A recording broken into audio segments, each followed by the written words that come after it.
Todos los que somos padres entendemos mejor el concepto de amor desde el momento que tenemos a nuestro bebé en brazos. Muchas cosas cambian en nuestra vida, partiendo desde los conceptos más básicos, pero podemos comprender mucho mejor el amor que Dios tiene por nosotros y nuestra actitud hacia Él. Tengo una hija de 2 años y ella me enseña cada día la manera como Dios me ama de una manera incondicional. Pero a través de sus actitudes también aprendo la manera como yo actúo delante de Dios. Cuando uno es padre, no quiere que nada pueda suceder para sus hijos. Quiere protegerlos, librarlos de peligro, de caídas, de dolor. Y para ello tiene que colocar ciertos límites y reglas. Cuando uno es hijo, no entiende muy bien las reglas, porque piensa que detrás de cada no, lo que está haciendo el papá o la mamá es privarle su libertad. Y uno cuando es hijo cree que realmente nos están privando de algo bueno, hasta que uno se convierte en padre. Y cuando uno es padre, uno entiende que a la verdad nunca te privaron de algo bueno. Detrás de cada regla y detrás de cada no, estaba un yo te amo. Yo no quiero que sufras. Yo no quiero que te caigas, no quiero que te lastimes. Y es por eso que yo coloco un límite.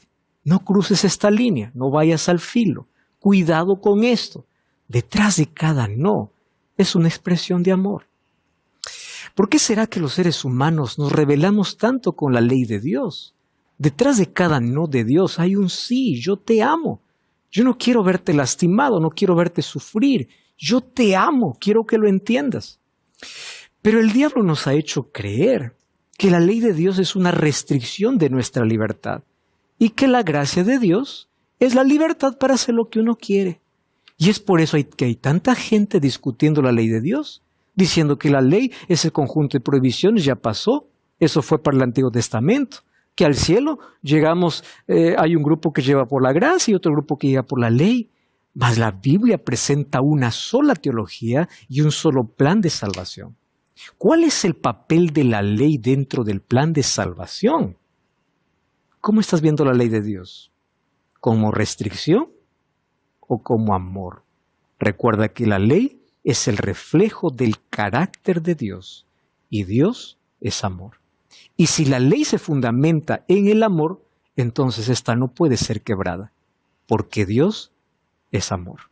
Bienvenido, comienza un nuevo episodio de Biblia Fácil. Y hoy abordaremos este tema que durante varias temporadas hemos tocado de diferentes puntos de vista. Mas hoy apenas tocaremos aquellos textos que aparentemente son contradictorios, aquellos que parecen decir que ya no existe ley, aquellos que parecen mencionar de que la ley de Dios ya no es necesaria. Acompáñame en el estudio de hoy y esa será la respuesta a la pregunta que tenemos en el programa. La ley de Dios fue abolida. Bienvenido, comienza Biblia Fácil. Antes, como siempre, antes de abrir la Biblia, vamos a pedir la dirección de Dios y vamos a pedir que Él nos ilumine a través de su palabra. ¿Oramos? Gracias, Señor, por esta nueva oportunidad que tenemos de abrir tu palabra y encontrar en ella respuestas para nuestras dudas. Ayúdanos a comprender tu ley. ¿Cómo entra dentro del plan de salvación? Por eso abrimos tu palabra, para que puedas iluminar nuestra mente y podamos encontrar tu gracia y tu ley que actúan en armonía, porque tu ley es el reflejo de tu carácter. Toma nuestro corazón, danos entendimiento para poder comprender tu verdad en el nombre de Jesús. Amén. Mencionamos desde el primer capítulo que la Biblia tiene que ser estudiada. Y que hay principios. Comienza con una actitud. La actitud es yo me someto a lo que Dios dice. La principal, hay otras obviamente. Y la manera como nosotros estudiamos la Biblia es nunca aislando un texto de toda la Biblia. ¿Verdad? Eso es un principio. ¿Por qué? Porque la Biblia tiene una sola teología y la Biblia presenta un solo evangelio. Tanto así que Apocalipsis capítulo 14 dice que un ángel vuela por el cielo trayendo el evangelio eterno. No hay 2 evangelios, no hay 2 maneras de salvarse, no hay 2 caminos, no, existe uno solo, ¿correcto? Entonces, hay personas que piensan así, La ley y la gracia siempre están en un ring de boxeo. Entonces ahí está la ley ganando hasta que aparece la gracia y la gracia noquea a la ley y le dice, tú ya moriste, porque ahora yo gané. Entonces en el Nuevo Testamento la gente se salva por gracia, mientras que en el Antiguo la gente se salva por ley. Qué curioso, curiosa manera de pensar que en el cielo habrá dos grupos, unos salvos por la ley, otros salvos por la gracia, cuando eso es totalmente incoherente con la Biblia. ¿Qué cosa es lo que la Biblia enseña? Hoy voy a colocar la ley en el lugar que la Biblia coloca, ¿correcto? Sin anular la ley, porque hay un ataque tremendo dentro del propio cristianismo hablando sobre la ley. Ahora, quiero decirte que hoy no voy aquí a abordar el tema de por qué la ley, detalles de la ley, porque para eso en varias temporadas hemos tocado ese tema. Hoy tocaremos solamente aquellos textos que aparentemente contradicen, entendiéndolo dentro de su contexto, para ver que en la Biblia hay armonía, hay unidad, y presenta un solo evangelio y la ley entra dentro del evangelio, no como medio de salvación, sino como evidencia de salvación. No es la causa, es la consecuencia.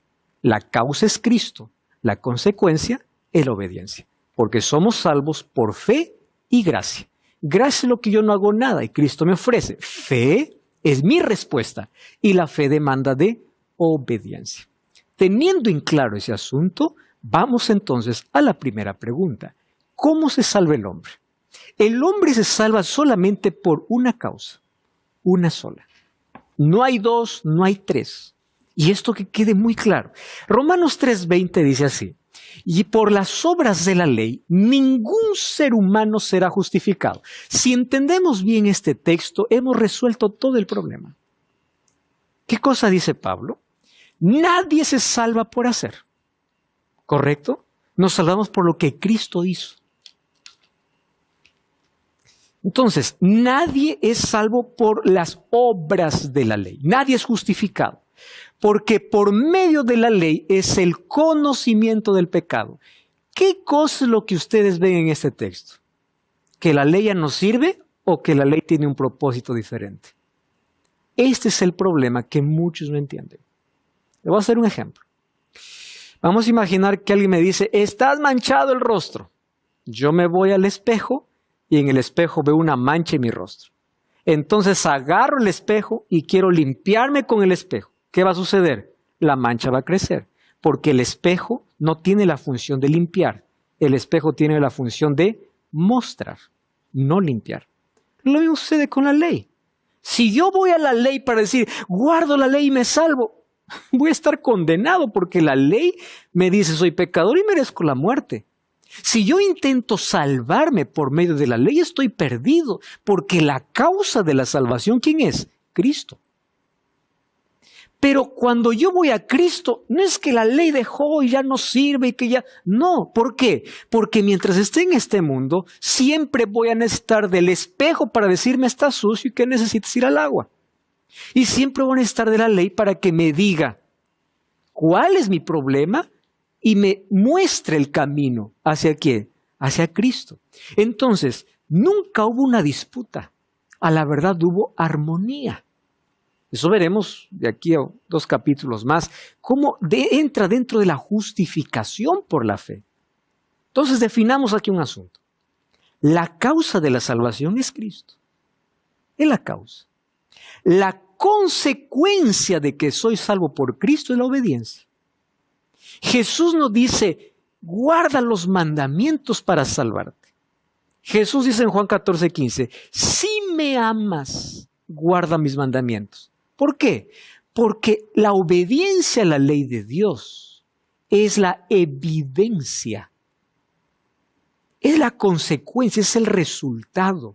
Y por una razón simple, la ley tiene su fundamento en el amor. Los 4 primeros mandamientos, amor a Dios. 6 últimos mandamientos, amor al prójimo. No que Jesús clavó la ley en la cruz. Si en la cruz mostró su amor, ¿cómo va a clavar el amor? Si la ley se fundamenta en el amor, que es el carácter de Dios, entonces la ley de Dios no puede ser abolida. ¿Cuál es el problema? los judíos, desde que fueron deportados a Babilonia, colocaron a la ley en el lugar incorrecto. Y eso es todo lo que el apóstol Pablo está hablando en sus epístolas. Gálatas, Colosenses, Romanos. Cuando él escribe, él está atacando un tema que es el legalismo. ¿Qué es el legalismo? La gente queriendo ser salva por guardar la ley. Pablo dice, no, señores, nadie es justificado por eso. Somos justificados por Cristo. Ahora, quien está en Cristo se coloca en armonía con su ley. Porque la ley viene a ser la consecuencia, no la causa. Hay personas que piensan, dicen, no, la iglesia adventista dice que por la ley se salva. ¿Cuándo? Nunca hemos predicado eso. Porque la salvación es Cristo. Pero cuando uno está en Cristo y es nueva criatura, el Espíritu Santo nos coloca en armonía con su voluntad. De aquí vamos a ver en qué consiste incluso el nuevo pacto. Entonces, el ser humano nunca ha sido salvo por la ley y nunca se salvará sin la gracia. Hay una armonía. Ahora, Efesios 2:8 al 10. Por gracia sois salvos por medio de la fe, no por obras para que nadie se gloríe. Ahora, en estos dos versículos hay dos palabras que necesitamos prestar atención. Somos salvos por gracia y el 10 dice que somos creados para buenas obras. ¿Cuál es la diferencia entre por y para? Es mucha.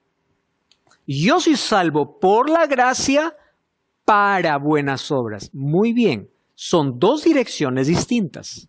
Soy salvo por Cristo para buenas obras. Y las buenas obras se muestran a través de la obediencia. No es que la gracia me salvó y hasta hago lo que quiero. No, soy salvo para. ¿Se comprende ese concepto? Soy salvo por la gracia de Cristo para caminar en las obras, en la ley, en los mandamientos, en lo que Dios ha colocado para mi vida. El por y el para están en el mismo párrafo. Romanos 3:20 dice, por la fe invalidamos la ley en ninguna manera si no confirmamos la ley. Presten atención aquí. Quien escribe Efesios y quien escribe Romanos es Pablo. ¿Está bien? No se olviden de ese concepto. Aquí Pablo está asegurando, a ver, por la fe anulamos la ley. Nadie piensa eso, dice. Al contrario, confirmamos la ley. Y aquí viene el problema. Pero Pablo en Gálatas dice esto, pero Pablo en Corinto. O Pablo está loco que en una carta habla una cosa y al otro dice otra cosa, o yo estoy entendiendo mal lo que escribe Pablo. Porque es el mismo que escribe. El mismo que escribe a Gálatas es el mismo que escribe a Romanos. El mismo. ¿Correcto? Entonces, ¿cómo es que Pablo Romano dice, no anulamos la ley? Y en Gálatas, sí, la ley ya no sirve. ¿Qué está pasando acá? No estamos hablando ni siquiera de otro autor, del mismo autor. Pero algunos se aferran. Aquí dijo así. Lee pues los demás también. ¿Qué sucede? Hay muchas personas, como ya dije, que quieren adaptar la Biblia a su gusto, que solamente agarran textos aislados. Cuando Pablo habla de ley, necesitamos entender cuál es el concepto de ley que tenía Pablo. Para nosotros, o para muchos creyentes, piensan, cada vez que de la Biblia dice ley, son los 10 mandamientos. No. En la Biblia existen leyes civiles, leyes ceremoniales, leyes morales, leyes de alimentación, leyes de salud, leyes que tenían que ver con ceremonias. Entonces, hay que colocarlo dentro de su contexto para no caprichosamente manipular la Biblia y decirle hacer aquello que yo quiero que diga. Que ya vimos que ese es el mayor ataque que hoy tiene la Biblia. O distracción para no leer, o un ataque de interpretación. Vamos a ver entonces cómo esto ya dijo Pablo y cómo Pablo colocó Romanos 3:20, que no se anula la ley, sino confirmamos, cómo hay otros textos que aparentemente contradicen. Muy bien, vamos a colocar de manera general algunos textos. Primer texto que por allí dicen así. Bueno, la ley de Dios fue solamente para el pueblo de Israel. ¿Escucharon ustedes ese argumento? Solo para la ley, para Israel. ¿Por qué? Porque la ley de Dios comienza en Éxodo 20 diciendo así: yo soy Jehová tu Dios, que te saqué de la tierra de Egipto, de casa de servidumbre. Muy bien, ya ven, la ley fue solo para Israel. A ver, presten atención aquí a este detalle. La ley de Dios fue dada a Israel, pero no solo para Israel. Debo hacer aquí un par de ejemplos. Cuando Jesús dijo, yo me voy a preparar un lugar y vendré otra vez, ¿a quién estaba hablando Jesús? Solo a sus discípulos. Entonces yo puedo decir, la promesa de la venida solo fue para los discípulos. Para mí ya no, porque lo prometió a los discípulos. ¿Me están entendiendo? El hecho de que Dios hable para un grupo de personas no significa que son solo para ellos. La promesa de yo vendré otra vez no fue dado para nosotros. Fue dado para los discípulos. ¿Y por qué nosotros creemos en la venida de Jesús? Si no nos dijo a nosotros, lo dijo a los discípulos. Porque aunque fue dado para los discípulos, no solo fue para ellos. ¿Comprenden la idea? En el asunto de la ley, ¿por qué Dios dio su ley al pueblo de Israel? Porque era el único pueblo que tenía la conciencia de un Dios todopoderoso. Todas las demás religiones y pueblos estaban totalmente desviados y el plan de Dios incluso era que el pueblo de Israel pueda ser una luz para que todos puedan conocer cuáles son los principios de vida. Ahora, acá hay un detalle importante. ¿Qué me enseña esto? ¿Por qué Dios comienza su ley recordando que Él lo sacó de Egipto? Por una simple razón. La ley viene después de la gracia, no antes. ¿Dónde está la gracia? Yo te liberté, porque mientras tú eras esclavo, tú no podrías ser libre para obedecer. Fíjense, nosotros tenemos un concepto distorsionado de libertad y pensamos que nosotros somos libres absolutamente cuando hacemos lo que queremos. En la Biblia la libertad tiene un cerco, Ahora, mientras estabas en Egipto, tú no eras libre para obedecer. Por eso yo te liberté. Y como yo te liberté por mi gracia, ahora te doy mi ley. ¿Cuál es la enseñanza allí? Antes de la obediencia, ¿qué cosa viene? La gracia. Porque la obediencia es apenas una respuesta al amor de Dios.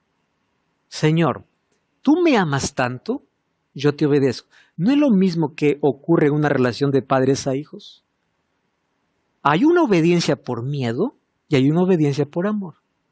La obediencia por miedo es porque siempre me castigas y te obedezco. La otra es, tú me amas tanto que yo te voy a obedecer. Ese es el tipo de relación que Dios quiere tener con sus hijos. Temor a Dios es obedecer a Dios, pero por amor. Entonces, ¿qué me enseña Éxodo 22?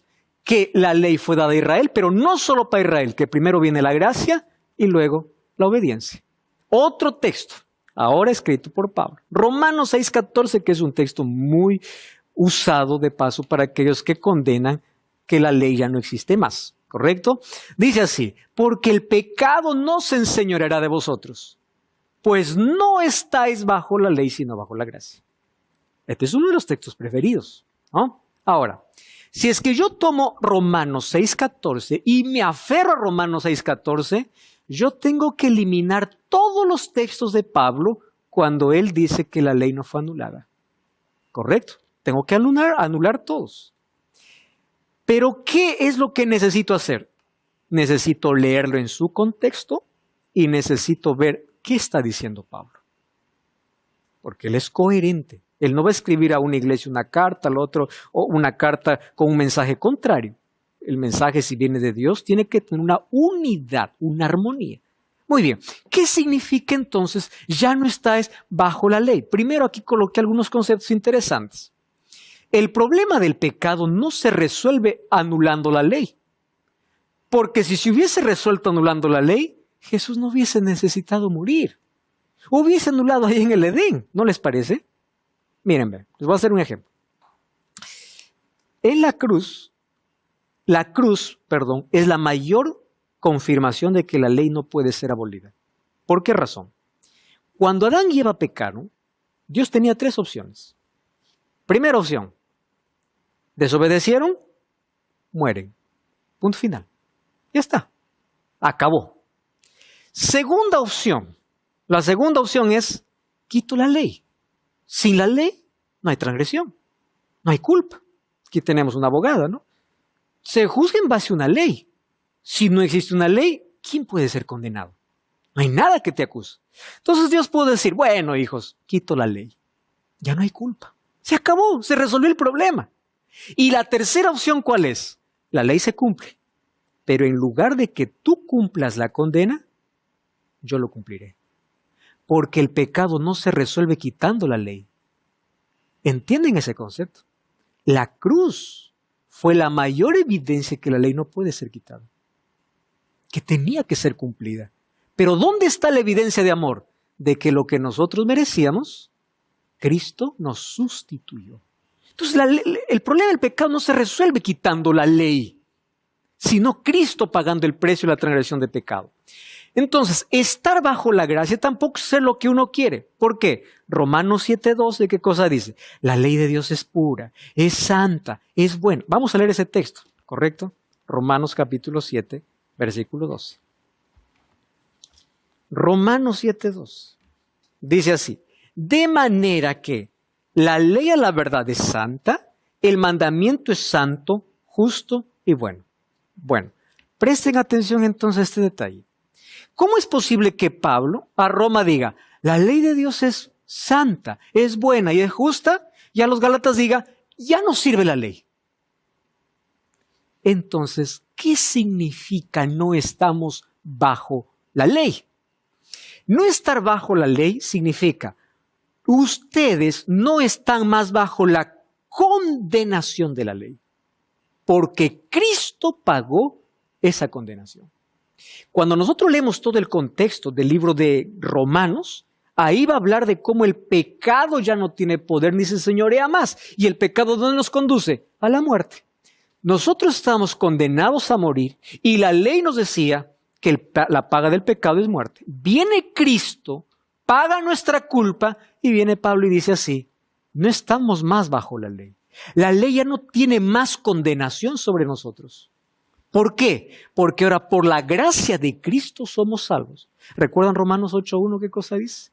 Aquellos que están en Cristo, Romanos 8.1 dice, porque ninguna condenación hay para los que están en Cristo. Vamos a Romanos capítulo 8. Ninguna condenación hay para los que están en Cristo. Los que no andan conforme a la carne, sino conforme al Espíritu. Cuando estamos en Cristo, no hay condenación alguna. La ley no tiene más poder condenatorio. Ahora, 1 Timoteo 1:8 dice que la ley debe ser usada de manera legítima. ¿Cuál es la manera legítima? La ley no fue diseñada para salvar. Volvemos a ese concepto. La ley fue diseñada para mostrar el pecado, como menciona el primer texto que nosotros leímos también de Romanos. Muy bien, la ley no ejerce una función condenatoria para formar parte del estilo de vida. Y la ley exige obediencia, pero la gracia nos da poder para obedecer.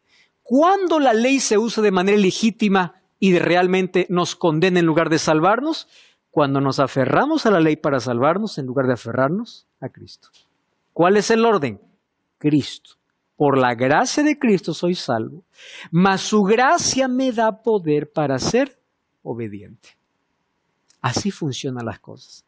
Pero aquel que quiere obedecer, problema del judío, quería obedecer la ley, pero rechazó a Cristo. Ese es el tema que Pablo va a atacar siempre en sus cartas, el problema del legalismo. Ustedes desprecian a Cristo y quieren ser salvos solo por guardar la ley. Ese es un problema. ¿Y por qué? Yo les estaba contando que los judíos adoptaron aferrarse a la ley desde que ellos fueron llevados cautivos. Cuando ellos estaban en Babilonia, allí de paso se crearon las sinagogas. Las sinagogas porque estaban lejos del templo, en Jerusalén. Entonces ellos entendieron una cosa, estamos aquí por ser desobedientes. Y porque somos desobedientes, no queremos que esto vuelva a pasar con nuestros hijos. Para ello, a la ley de Dios hay que protegerla tanto que empezaron a colocar costumbres y tradiciones encima de la ley. que hicieron de la ley el asunto más pesado y del sábado hicieron el peor día de la semana. Por eso cuando Jesús vino para enseñar cómo tradiciones de hombres se habían colocado por encima de la ley de Dios. Y Pablo va a atacar el legalismo, porque muchos judaizantes que iban al cristianismo, primero querían que guarden todas las fiestas, que continúen con todas las ceremonias, cuando eso en Cristo tuvo su cumplimiento.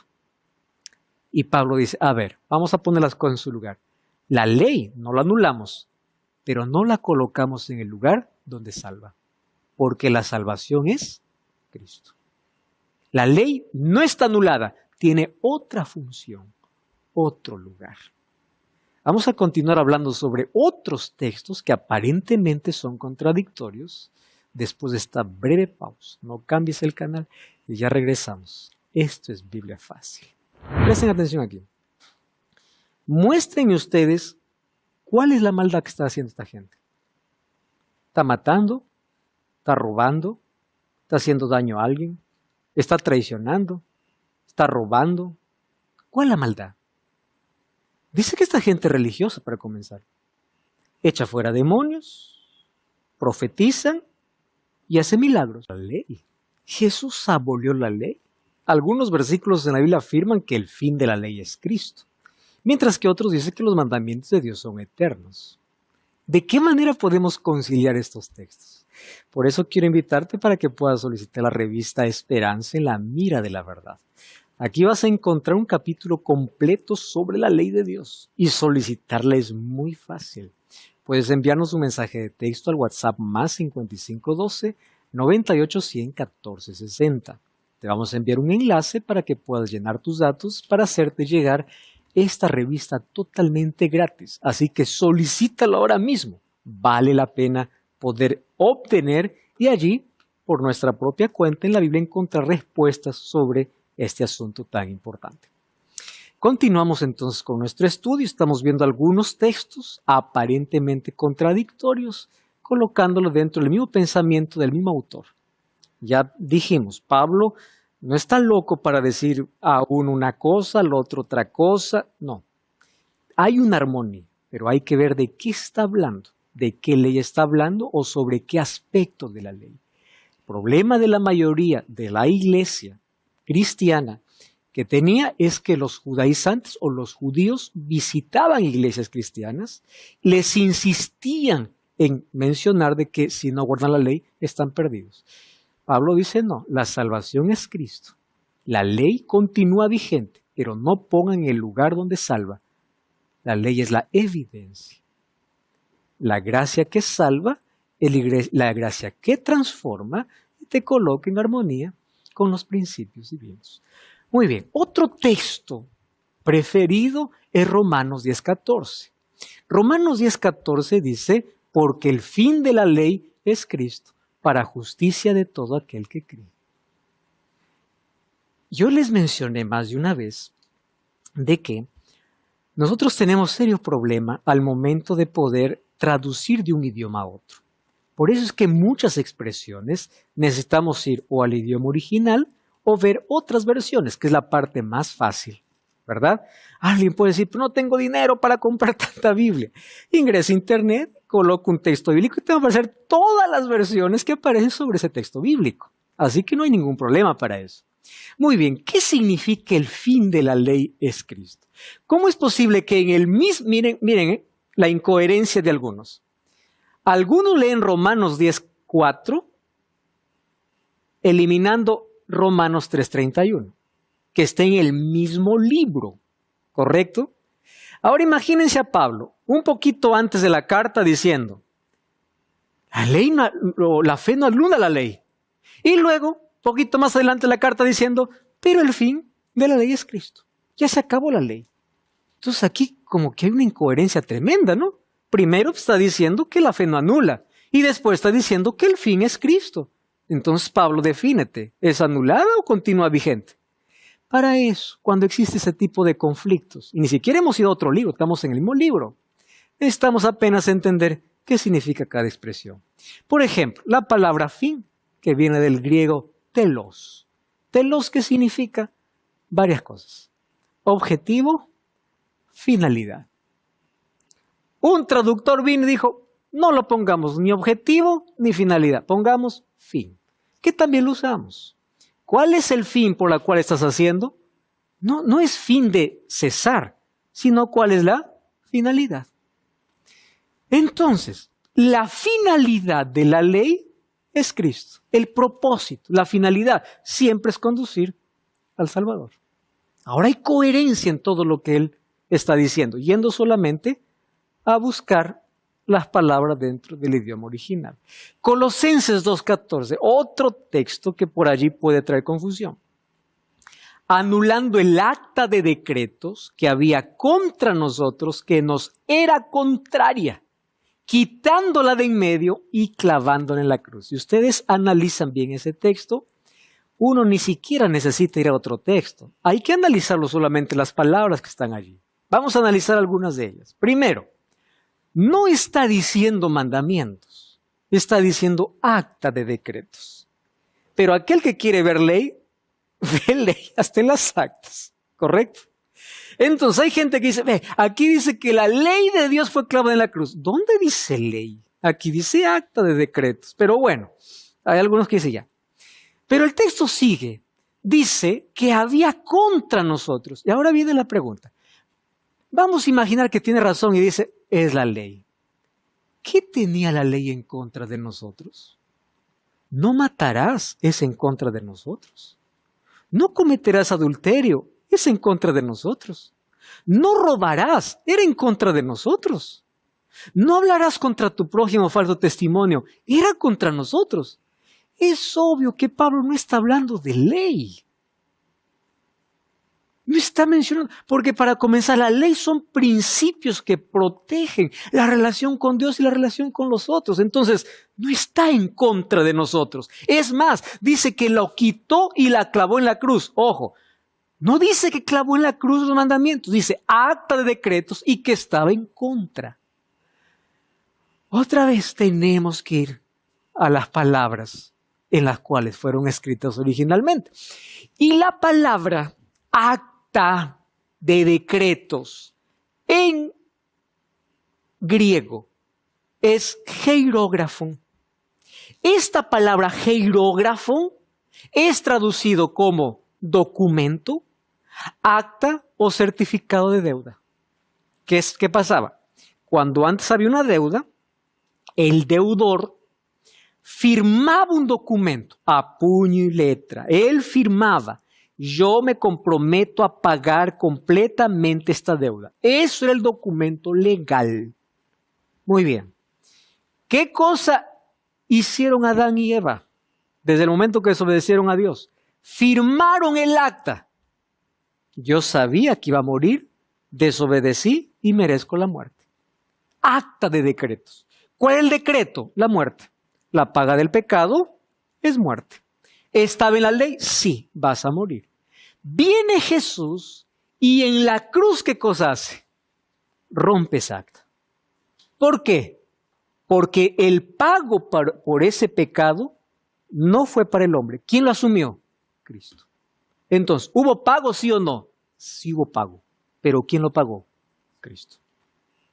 Entonces el acta que estaba en mi contra, ahora tiene sentido, en mi contra, porque a mí me decía que voy a morir, ya no está más en mi contra. ¿Por qué razón? Porque alguien ya pagó la deuda. Esa condena yo no necesito más pagarla porque alguien lo pagó por mí.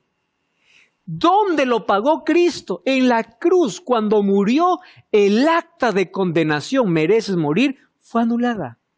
Acabó, no está hablando de ley. Hierógrafo, certificado de deuda.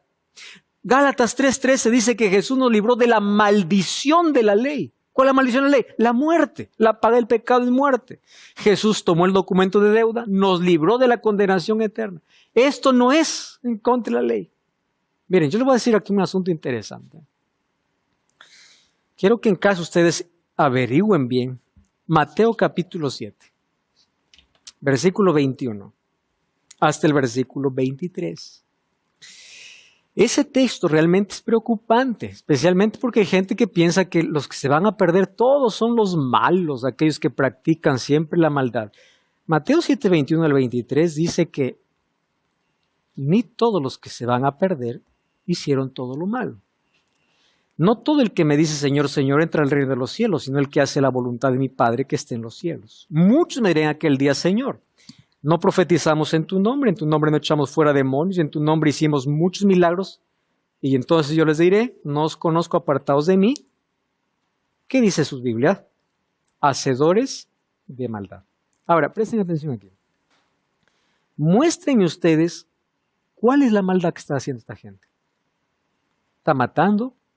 ¿Está robando? ¿Está haciendo daño a alguien? ¿Está traicionando? ¿Está robando? ¿Cuál es la maldad? Dice que esta gente religiosa, para comenzar, echa fuera demonios, profetizan y hace milagros. Mucha atención, milagros no son evidencia de que Dios está. ¿Correcto? Esta es tarea para casa. Busquen interlinear Mateo 7:23. Y la palabra hacedores de maldad, ¿saben con qué palabra aparece en griego? Anomía. Anomía. ¿Qué significa eso? Sin ley. Solo que es traducido aquí, hacedores de maldad. ¿Qué está diciendo Jesús? Hagas lo que hagas en la vida, finalmente tú me conoces verdaderamente cuando tú guardas mi ley. Presten atención a este detalle. Hacer la voluntad de Dios es caminar bajo sus principios. La palabra hacedores de maldad es en contra a aquellos que estuvieron en contra de mi ley. Anomía. Aquellos que están en contra. El antinomismo no entra aquí. Anti es contra, nomos es ley. Entonces no se sustenta con que la ley fue clavada en la cruz. Aquellos que actúan en contra de la ley finalmente son condenados. Lamentablemente no aparece en nuestras versiones de esa manera. Pero cuando va al idioma original, está exactamente esa palabra. Anomos. O sin ley. Los que actúan sin ley. Anomos. Otro texto que se usa, ¿cuál es? Gálatas 3:10. Ese texto es muy claro, pero lo voy a utilizar porque hay muchos que agarran ese texto y lo aíslan todo lo demás, ¿no? Dice así, porque todos los que dependen de las obras de la ley están bajo maldición, pues escrito está, maldito todo aquel que no permaneciera en todas las cosas escritas en el libro de la ley para hacerlas. ¿Cómo entienden ustedes ese versículo? Hay algunas personas que necesitan ser más minuciosos al leer. Hay algunas personas que leen así. Todos los que guardan la ley están bajo maldición, porque escrito está, maldito el que no permaneciera. En ningún momento Pablo dijo eso. Vamos a leer con paciencia. Porque todos los que, esta es la palabra, dependen de las obras de la ley.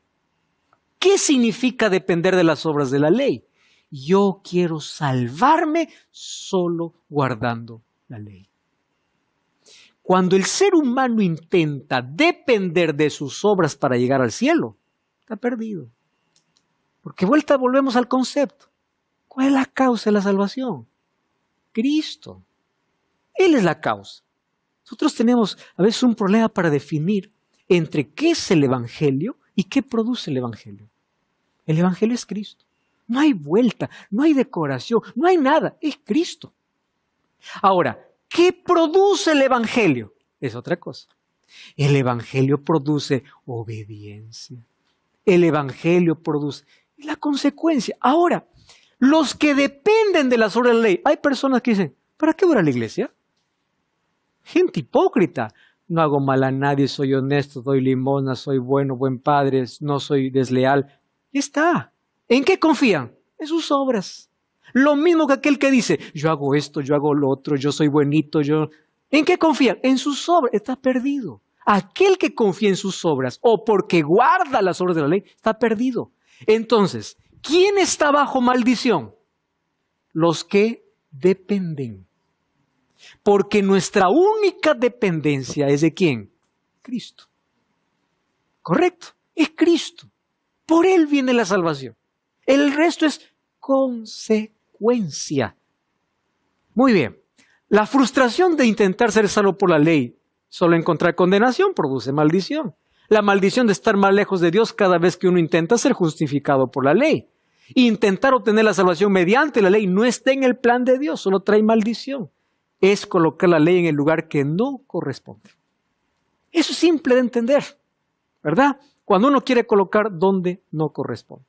Ahora voy a tocar de manera general algunos aspectos de la ley, porque como ya mencioné en varias temporadas se ha hablado muchos aspectos de este asunto. Hay personas sinceras que dicen así, pastor, pero en el concilio de Jerusalén ya se abolió la ley, se anuló la ley. Hubo un concilio donde hubo un problema y ahí dice que ya la ley no existe. Y saben, tristemente es gente que así escuchan decir, pero no leen el texto.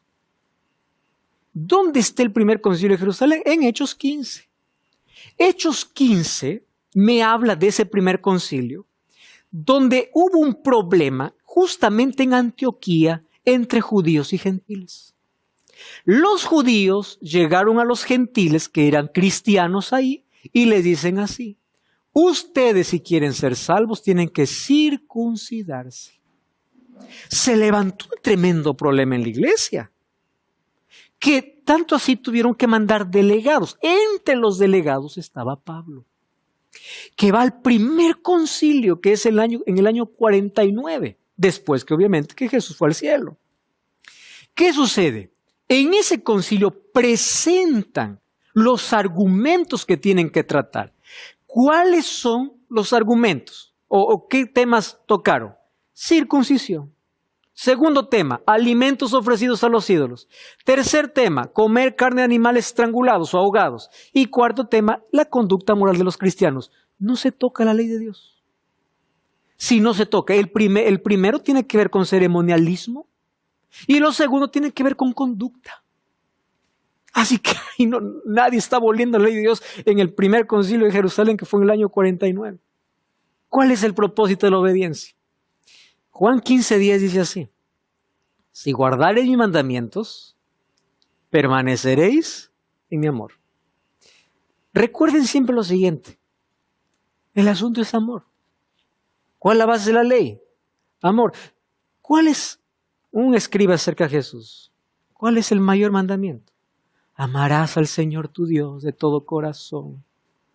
Y la gente dice, wow, ¿Jesús está imponiendo algo nuevo? No, eso estaba en Deuteronomio 6. Jesús está repitiendo exactamente Deuteronomio. Amarás al Señor tu Dios de todo tu corazón, de toda tu alma, de toda tu mente. Y el segundo es semejante a este. Amarás a tu prójimo como a ti mismo. Ah, ¿Jesús está poniendo algo nuevo? No, Jesús está repitiendo Levítico 19. ¿Qué cosa está haciendo Jesús? Diciendo, miren, la ley depende. Por eso el versículo 40 dice así, de estos dos depende toda la ley. ¿Sobre qué se sustenta la ley? Amor. A Dios y al prójimo. Porque son principios. El que dice yo le conozco y no guarda sus mandamientos, el tal es mentiroso y la verdad no está en él. 1 Juan 5:2 dice, en esto conocemos que amamos a los hijos de Dios, cuando amamos a Dios y guardamos sus mandamientos. Muy bien. Ya dije que en la Biblia hay diferentes tipos de leyes, Pentateuco, leyes ceremoniales, los 10 mandamientos, leyes sanitarias, animales. Entonces, cada vez que hay ley, veamos sobre qué ley está hablando. La ley no existió en el Sinaí, sino antes del Sinaí. Sino de qué manera Dios hubiese cobrado a Caín diciendo, ¿por qué mataste a tu hermano si no habría una ley que diga no matarás? ¿De qué manera José podía decir a la mujer de Potifar, voy a pecar contra Dios si es que no existía en la conciencia de que adulterar era pecado? Entonces la ley de Dios existía antes. Incluso el pueblo de Israel guardaba el sábado antes. En Éxodo 16 dice que durante 6 días a la semana recogían el maná, una porción cada día, y el sexto día doble. ¿Por qué? Porque el sábado no caía. El sábado era guardado antes de Éxodo 20. La ley de Dios estuvo desde mucho antes. Y Éxodo 31 dice que 31:18 que fue escrito por el mismo Dios. Las otras leyes fueron escritas por Moisés. Pero esta fue escrita por Dios. Jesús no vino para abrogar la ley de los profetas, dice Mateo 5, 17 y 18. Pablo, cuando habla de la ley, hay que ver en qué contexto habla de la ley. ¿En qué consiste el nuevo pacto? Miren lo que dice Hebreos 8, 6 y 10. Esto es el Nuevo Testamento, no es el Antiguo. Ahora tanto tenemos un mejor ministerio. Está hablando del ministerio de Cristo. Cuando resucitó fue al santuario. ¿Cuánto es mediador de un mejor pacto? Claro, el mediador en el antiguo pacto, ¿quién era? Moisés. En el nuevo pacto, ¿quién es? Cristo. Establecido sobre mejores promesas. ¿Cuál era la promesa en el antiguo pacto? Canaán terrenal. ¿Cuál es la promesa en el nuevo pacto? Canaán celestial. Muy bien. Ahora sí, si todo es nuevo, miren lo que no cambia. Por lo cual, este es el pacto que haré con la casa de Israel después de aquellos días, dice el Señor. Pondré mis leyes en la mente de ellos y sobre su corazón las escribiré. Seré ellos por Dios y ellos me serán por pueblo. ¿Qué cambió en el nuevo pacto? Cambiaron las promesas, cambió el mediador, cambió el sacrificio, pero no cambió la ley. La ley apenas cambió de lugar, de piedra al corazón. Ese es el nuevo pacto. Ahora, ¿por qué hay tanto odio a la ley? Daniel 7:25 dice que se levantará un poder que hablará palabras contra el Altísimo y los santos del Altísimo quebrantará. Recuerden la Edad Media. Tanta gente murió y pensará en cambiar los tiempos y la ley. Si ustedes ven, en muchas escuelas hoy se enseña la ley de Dios de manera diferente. No como está en la Biblia.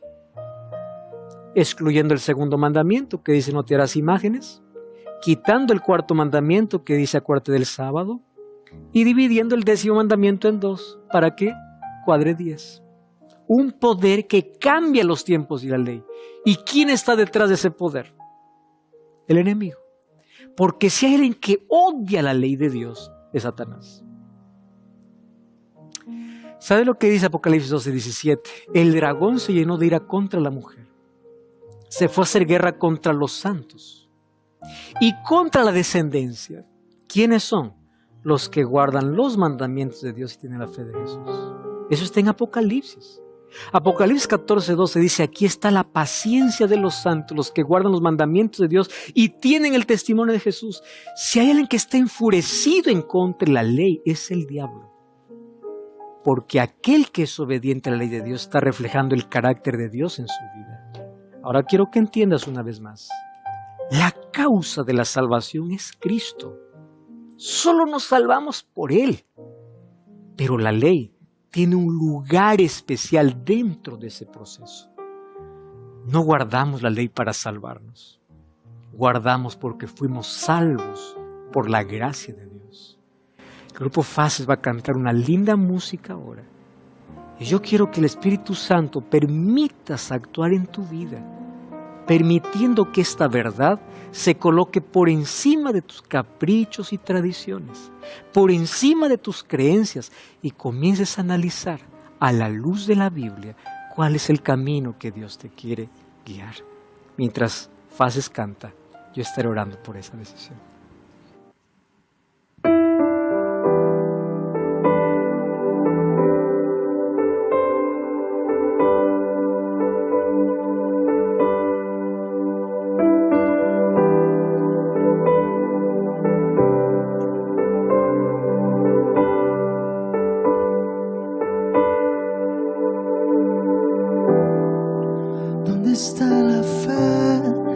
¿Dónde está la creencia que me enseñaron cuando yo me convertí? ¿Dónde está el amor? ¿Dónde está la forma genuina de vivir?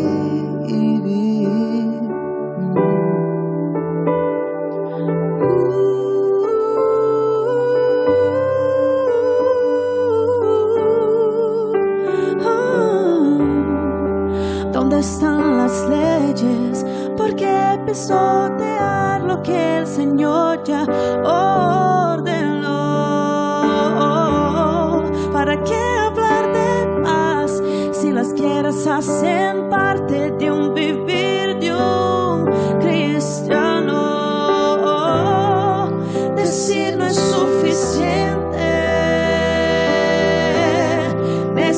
necesito testificar. Ya es hora de abrir el corazón y vivir como Cristo aquí vivió, por ti la vida dio. Siente ahora el poder que del cielo llegó. Despierta, iglesia, que el novio ya viene.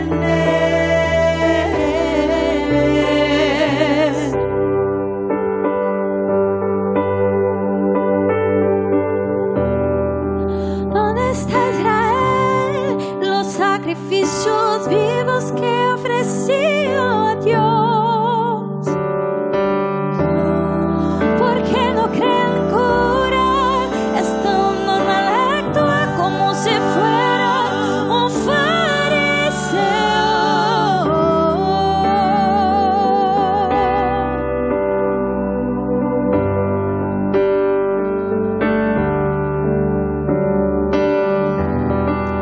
¿Dónde está Jesús? Si ya nos conformamos simplemente con la cruz. ¿Para qué construir? Fácil está el templo, no es eso que Dios quiere. Decir no es suficiente. Necesito testificar. Ya es hora de abrir el corazón y vivir como Cristo aquí vivió, por ti la vida dio. Siente ahora el poder que del cielo llegó. Despierta, iglesia, el novio ya viene.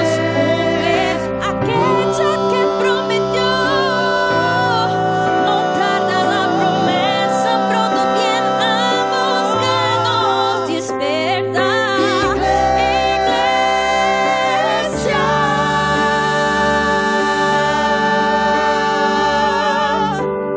Ya es hora de abrir el corazón y vivir como Cristo aquí vivió, por ti la vida dio. Siente ahora el poder que del cielo llegó. Despierta, iglesia, que el novio ya viene.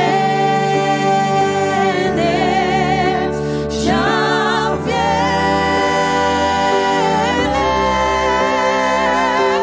Oh, oh,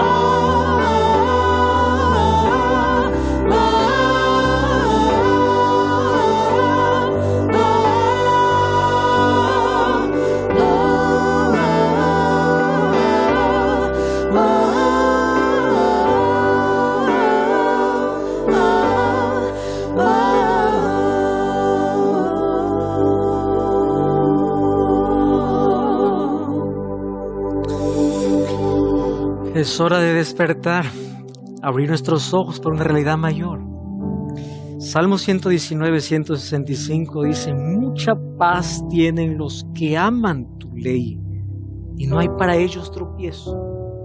Salmos 48 dice: el hacer tu voluntad, Dios mío, me ha agradado, y tu ley está en mi corazón. Cuando somos salvos por la gracia, lo evidenciamos a través de la obediencia. Por eso, sé fiel a Dios y a sus principios. Ora conmigo. Gracias, Señor, por tu palabra, y ayúdanos a ser fieles a tus principios que estableciste para nuestro bienestar. Coloca tu ley en nuestro corazón. Te suplicamos en el nombre de Jesús. Amén. Dios te bendiga. Te espero en una iglesia adventista el séptimo día para continuar entendiendo el plan de Dios para tu vida. Hasta la próxima. Hoy vamos a hablar sobre un tema muy importante. Ya hablamos aquí acerca de el Dios real, el Dios que existe, el Dios que quiere tener una relación cercana con sus hijos, es decir, con nosotros. Hoy vamos a hablar acerca de algunas cosas que Dios no puede hacer. Tú sabes que cuando yo era niño, allí mi maestra en la iglesia, porque los que somos cristianos y tenemos esa experiencia, y de paso, si tú tienes niños, llévalos a la escuela de la iglesia. Te invito a buscar una iglesia adventista. Tenemos una escuela para los niños. Los niños, de acuerdo a las edades, se agrupan allí para aprender de Jesús. Bueno, cierro eso. Y yo cuando era niño asistía a una escuela allí de la iglesia los días sábados. El día sábado, y allí aprendí muchas canciones, muchos versículos de la Biblia, muchas cosas que me sirvieron, me sirven y me servirán. Muchas de esas cosas yo las aprendí cuando era niño. Yo creo que el mejor regalo que tú puedes dar a tus hijos es no solamente enseñarles a través del ejemplo los valores y las cosas buenas allí en casa, sino que la mejor herencia y el mejor regalo es que ellos se preparen para vivir con Jesús por la eternidad. Es por eso que por amor a ellos tú tienes que ir a la iglesia. Ellos tienen que aprender, tienen que crecer con una mentalidad llena de aquellas cosas buenas que Dios tiene para los seres humanos. Entre la música que yo aprendí cuando era niño, había una que decía, mi Dios es tan grande, decía, y nosotros lo cantábamos con mímicas. Tú sabes cómo son los niños, ¿no? O nosotros fuimos cuando éramos niños, no teníamos miedo ni vergüenza de hacer ninguna mímica, y cantamos así con fuerza, con ganas. Mi Dios es tan grande, es tan fuerte y poderoso, no hay nada que Él no pueda hacer. Y allí seguíamos cantando, diciendo, las montañas son de él, los valles también, las estrellas y todo lo que se ve. Y cantábamos.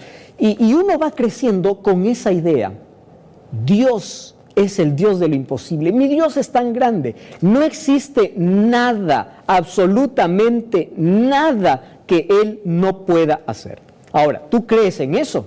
A ver, levanta tu mano. ¿Estás creyendo? Yo sí creo en un Dios todopoderoso, en un Dios que no conoce lo imposible. Bueno, pero ese no hay nada que no pueda hacer, en cierta parte no es verdad. A ver, ¿cuál es la parte verdadera?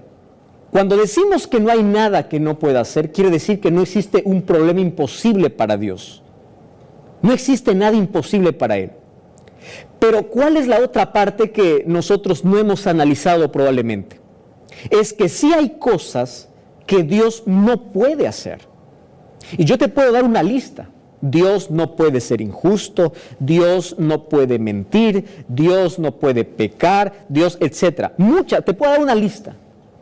Pero hoy vamos a hablar de 3 cosas específicas, de los cuales Dios no puede hacer. ¿Me estás comprendiendo? Dios no puede hacer. No puede. ¿Cómo que no puede? ¿Es que no tiene poder? No. No es que no tiene poder o le falta poder. No es ese el concepto ni la idea. Es que no puede hacer porque eso va en contra de su naturaleza. Ahora, ¿cuáles son esas 3 cosas? En sí, nosotros podemos enumerar muchas otras cosas, pero hoy vamos a hablar de 3 específicamente. 3 cosas que Dios no puede hacer. Y para ello nosotros tenemos que ir a la Biblia, porque la Biblia nos muestra las respuestas a cualquier pregunta que nosotros nos podamos hacer. ¿Cuáles son esas 3 cosas? Y para ello, te voy a invitar para que puedas abrir tu Biblia, abre tu Biblia allí conmigo, en el libro de Malaquías capítulo 3. ¿Estás con Biblia en mano? Yo estoy aquí con Biblia abierta. Malaquías capítulo 3. Y vamos a leer juntos, versículo 6. Malaquías 3:6 dice así: porque yo, Jehová, no cambio. Voy a repetir una vez más esta expresión. Porque yo, Jehová, no cambio. ¿Quién está hablando? Dios. ¿Qué cosa es lo que Dios no puede hacer? La Biblia misma lo menciona. Dios no puede cambiar. ¿Cómo es esto? Yo ya escuché a muchas personas, y muchas con sinceridad ya me lanzaron allí la pregunta. Muchos por allí me escriben aún hoy diciendo: pastor, hay algo que yo no comprendo acerca de Dios. ¿Qué cosa es lo que no comprendes acerca de Dios? Parece que Dios es un Dios cambiante. Es un Dios que en un momento actúa de una manera y en otro momento cambia. Hubo hace algunos años una persona que me dijo: pastor, yo le voy a demostrar con la Biblia de que Dios sí cambia. ¿Cómo? Y él se fue al Antiguo Testamento y dice, mire, cuando yo voy al Antiguo Testamento, encuentro que todo el Antiguo Testamento es un Dios arbitrario, es un Dios malo, es un Dios que mata, es un Dios que destruye. Y ahí me mostró un texto que decía que Dios le ordena allí a uno de sus líderes del pueblo de Israel, le dice, anda, mata, destruye, acaba, etc. Entonces, pastor, eso es un Dios malo. Es un Dios que no tiene misericordia, eso no es un Dios bueno. En cambio, parece que del Antiguo al Nuevo Testamento hay un paso enorme. Y ese paso enorme es que en el Nuevo Testamento encuentro un Dios que perdona, un Dios que ama, un Dios bueno, un Dios que llama, un Dios que muere, como que se arrepintió de todo lo que hizo en el Antiguo Testamento. Y él me preguntaba con tanta sinceridad. Ya sabes que hay personas que te preguntan no porque quieren saber, sino porque ellos siempre quieren contradecirte en algo que le digas. Pero hay personas que buscan la verdad con toda sinceridad. Y me decía, pastor, eso no entra en mi cabeza. Dios aquí es malo y aquí es bueno, aquí da oportunidades, aquí da gracia, aquí muere, aquí sufre, pero aquí mata, aquí destruye. ¿Que acaso no es el mismo Dios? Dios cambió, Dios se arrepintió. Ahora, el texto que nosotros hemos leído, ¿dónde está? En el Antiguo Testamento. Entonces, cuando uno va a la Biblia y ve aparentemente esa diferencia de que aquí hay un Dios malo y aquí hay un Dios bueno, ese es un pensamiento equivocado. Porque yo te puedo demostrar con cientos de textos del Antiguo Testamento, yo te voy a mencionar algunos en este momento, de que Dios es el mismo. Dios es amor en el Nuevo Testamento y Dios es amor en el Antiguo Testamento. A ver, vamos a evidencias bíblicas, ¿está bien? Vamos a evidencias bíblicas. Mira lo que dice el libro de Éxodo capítulo 34, versículo 4. El libro de Éxodo, capítulo 34, versículo 4. A mí me encanta mucho este texto. Aquí encuentro un diálogo entre Moisés y Dios. Y mira lo que dice Moisés, 34:4 del libro de Éxodo. Dice así, Jehová pasó delante de él y él exclamó, Jehová, Jehová, Dios fuerte, misericordioso, piadoso, tardo para la ira y grande en misericordia y verdad. ¿Qué te parece? ¿Dónde es ese texto? En el Antiguo Testamento. Dios poderoso, misericordioso, tardo para la ira. ¿Acaso no es una manera de decir Dios es amor? Misericordioso. Lamentaciones diría, todas las mañanas, Lamentaciones 3:22, se renueva la misericordia de Dios. Es decir, Dios no cambia, Dios es eterno. Dios siempre quiso salvar. No, pastor, parece que el Antiguo Testamento solamente quiso salvar al pueblo de Israel y las demás naciones no le interesaba. Te voy a demostrar que sí le interesaba. ¿Recuerdas tú de Nínive? Nínive era una ciudad idólatra, pagana. Era una ciudad cruel. Ahora, antes de que venga un juicio de destrucción sobre Nínive, Dios levantó un profeta. ¿Quién levantó? A Jonás. Y se fue y le advirtió, es decir, Dios le dio una oportunidad nueva a la ciudad, una nueva oportunidad. Si Nínive no hubiese aprovechado esa oportunidad, ella sería destruida. Pero tú sabes que después de la predicación de Jonás, Nínive se arrepintió. ¿Y qué cosa sucedió? ¿Qué cosa dice Jonás capítulo 3 o capítulo 4? Él tuvo misericordia. Porque el mismo Dios de amor del Nuevo Testamento es el mismo del Antiguo. Pastor, entonces, ¿por qué yo no entiendo aquella expresión cuando Dios dice, anda, mata, destruye, acaba? ¿Por qué? ¿Dónde está allí la misericordia de Dios? Mira, te voy a demostrar con otro texto. El libro de Génesis capítulo 15, versículo 16. Vamos al primer libro de la Biblia. Génesis capítulo 15, versículo 16. Este es un texto muy revelador. Y aquí es el pacto que Dios hace con su siervo Abraham. Génesis capítulo 15, versículo 16. Dice así, tus descendientes volverán acá en la 4ª generación, porque hasta entonces no habrá llegado a su colmo la maldad del amorreo. ¿Sabe lo que está diciendo Dios? Dios le está diciendo a Abraham. Mira, Hoy esas ciudades todavía no van a ser destruidas, porque yo les estoy dando oportunidad. Es decir, cuando Dios le dice, cuando Dios da una orden y dice, anda, mata y destruye, es porque su maldad llegó al colmo, llegó al fin. Tantas oportunidades ellos desperdiciaron.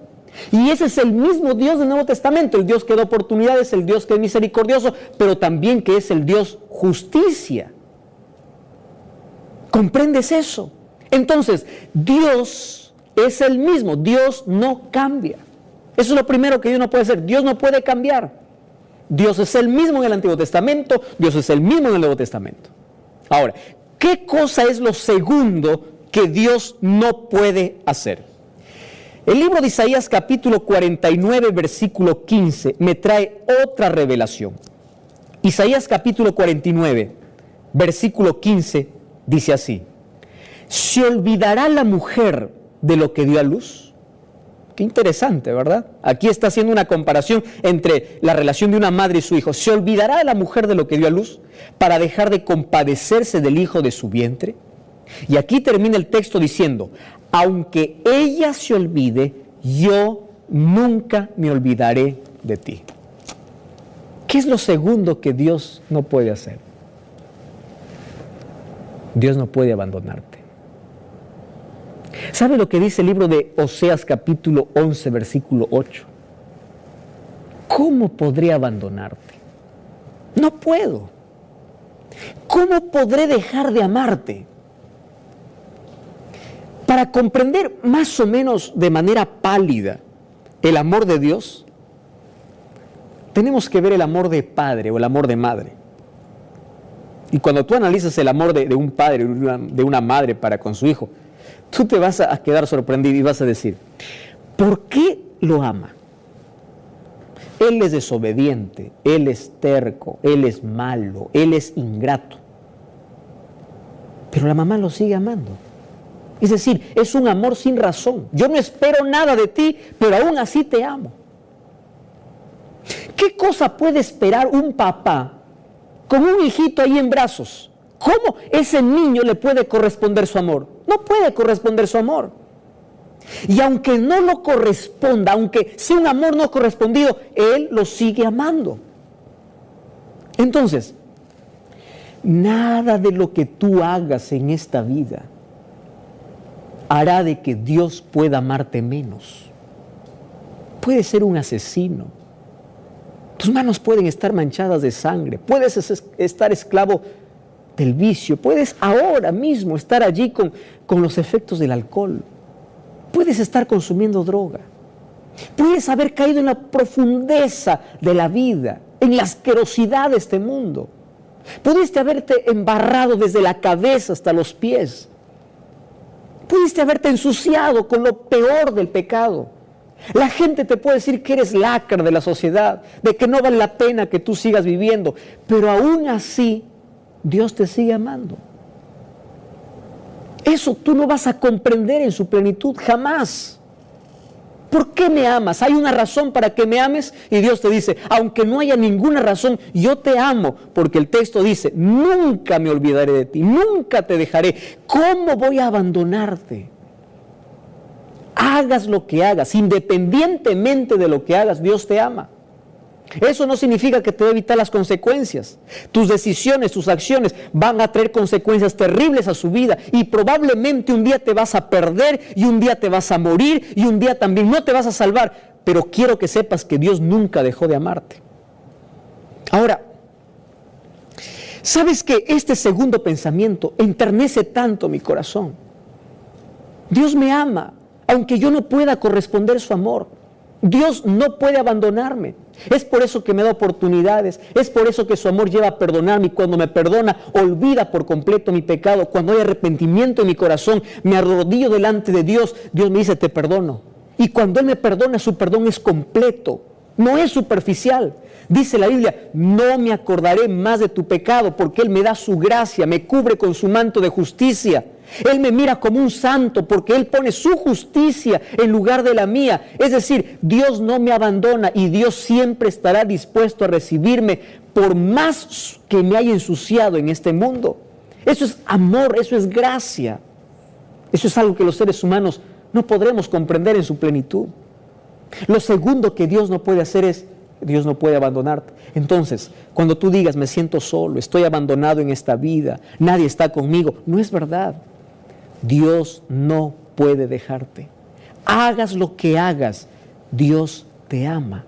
Dios está a tu lado, Dios te acompaña. Dios dice en Oseas 11:8, ¿cómo podré abandonarte? ¿Cómo? Mi corazón se conmueve, mis entrañas se conmueven de amor por ti, de compasión por ti. No me pidas que te abandone porque nunca lo haré. ¿Cómo corresponder ese amor? Pero hay una tercera cosa que Dios no puede hacer. Y para descubrir esta tercera cosa que Dios no puede hacer, tenemos que ir al libro de Deuteronomio capítulo 30, versículo 19. Mira lo que dice el libro de Deuteronomio capítulo 30, versículo 19.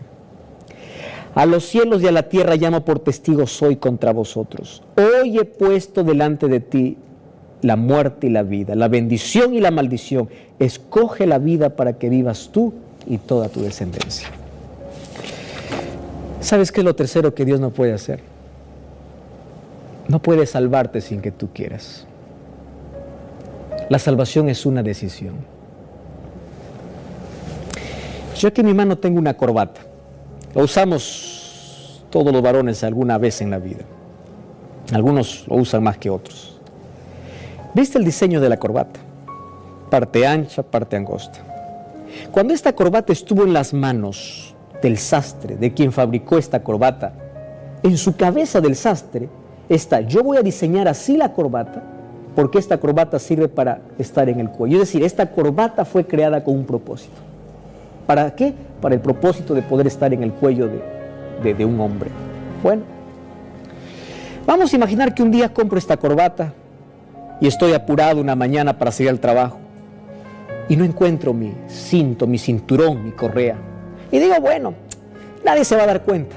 Voy a ponerme una casaca grande y me voy a amarrar el pantalón con una corbata. Y yo me puedo amarrar el pantalón con una corbata. Puedo ajustar, la corbata puede ajustar. Pero te pregunto, ¿la corbata fue creada para estar allí en la cintura o para estar en el cuello? Para estar en el cuello. Pero si yo quiero, lo puedo usar como cinto. Otro día puedo tomar la corbata y puedo lustrar mis zapatos para sacar brillo. Pregunto, ¿la corbata fue creada para sacar brillo o para estar en el cuello? Para estar en el cuello, pero si yo quiero, puedo sacar brillo con la corbata, mis zapatos. Ahora mira, tú fuiste creado para vivir.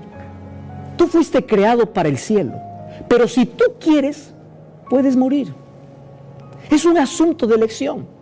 Así como la corbata fue creada para el cuello, pero si yo quiero lo puedo usar para lustrar. Con tu vida es lo mismo. Tú fuiste creado para el cielo, para vida eterna. Pero si tú quieres, puedes elegir la muerte.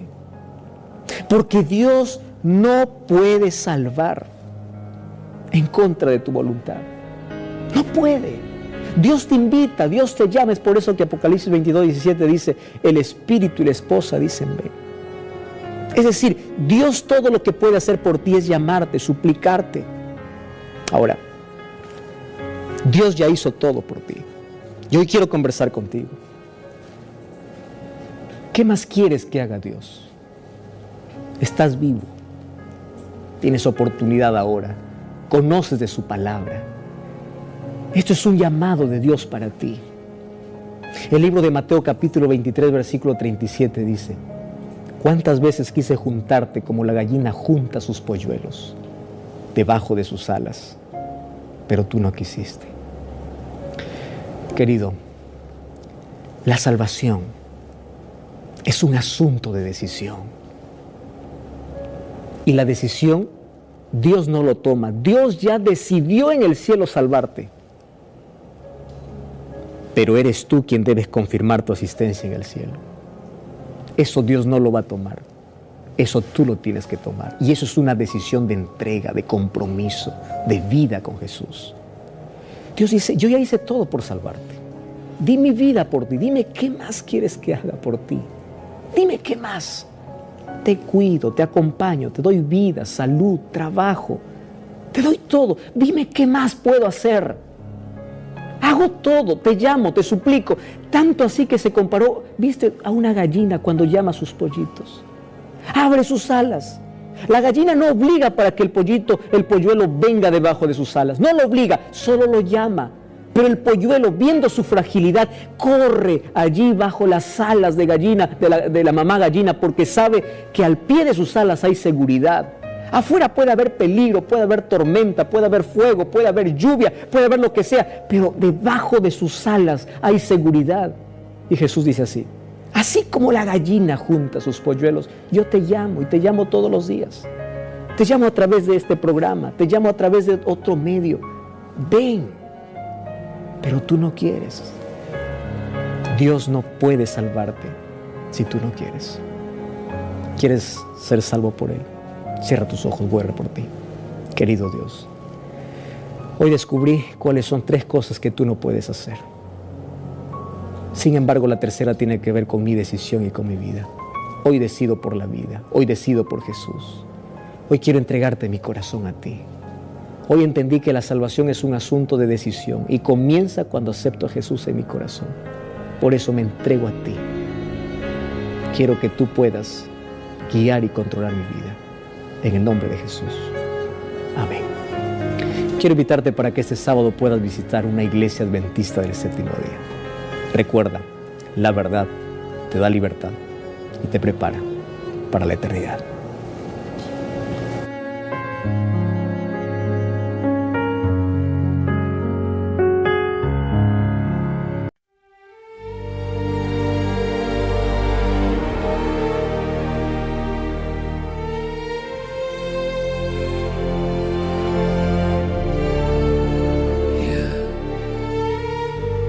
Vértigo de seda, mi calma se queda. Tu piel me provoca, mi alma te toca, mi voz invoca, tu luz sofoca, la noche suspira. Mi mente conspira, tu sombra delira, mi calma se vira. Vértigo de seda,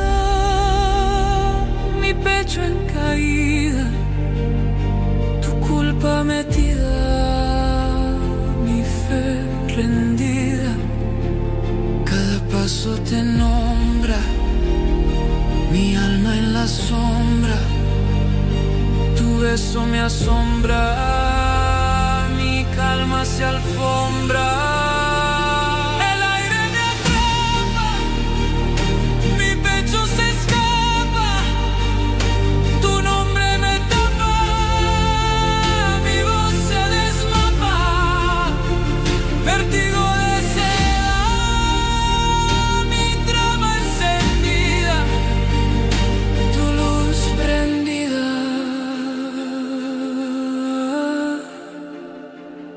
Mi piel vencida,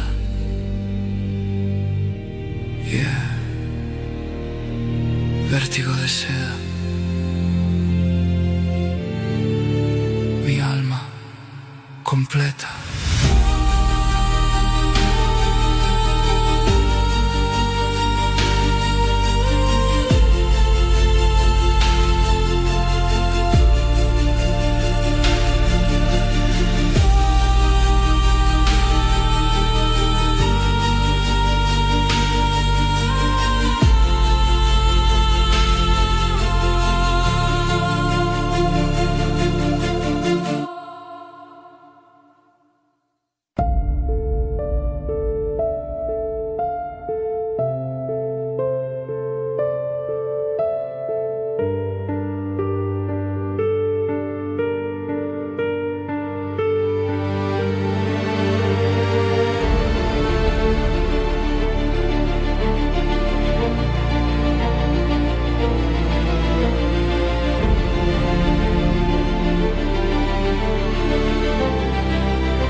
Vértigo de seda,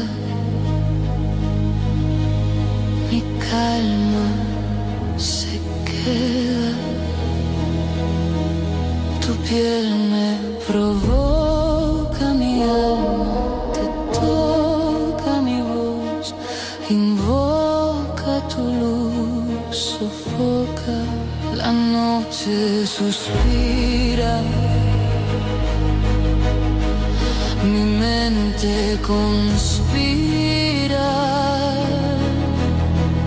tu sombra delira, mi calma se vira, vértigo de seda, mi pecho en caída, tu culpa metida, mi fe rendida. Cada paso te nombra, mi alma en la sombra, tu beso me asombra, mi calma se alfombra, el aire me atrapa, mi pecho se escapa, tu nombre me tapa, mi voz se desmapa.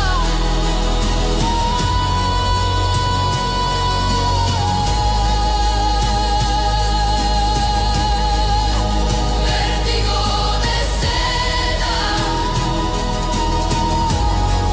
mi trama encendida,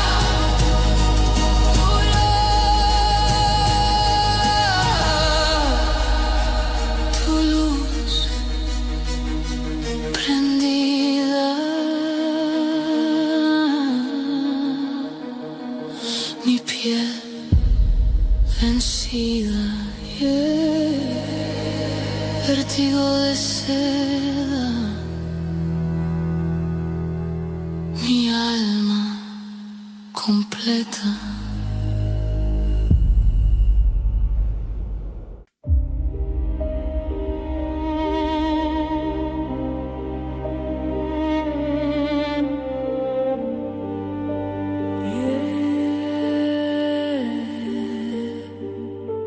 Vértigo de seda,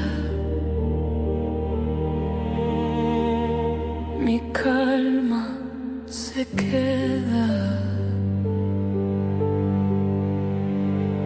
tu piel me provoca, mi alma te toca, mi voz invoca, tu luz sofoca, la noche suspira, mi mente conspira, tu sombra delira, mi calma se vira, vértigo de sed, mi pecho en caída, tu culpa metida, mi fe rendida, cada paso te nombra, mi alma en la sombra, tu beso me asombra, mi calma se alfombra,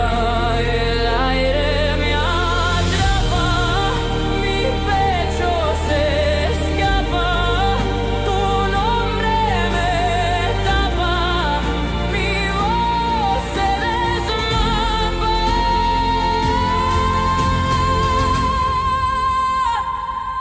Vértigo de seda, mi trama encendida,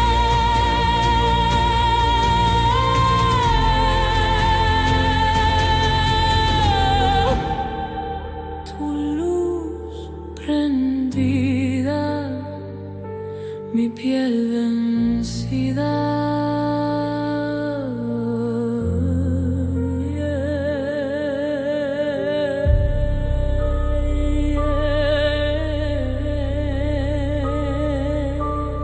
Vértigo de seda, mi alma completa.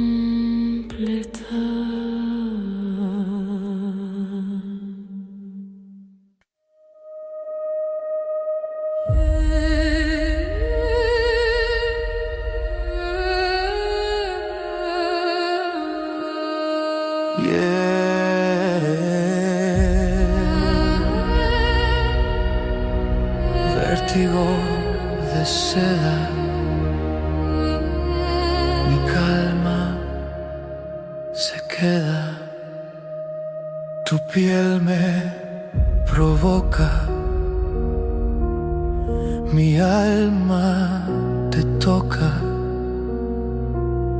mi voz invoca, tu luz sofoca. La noche suspira, mi mente conspira, tu sombra delira, mi calma se vira.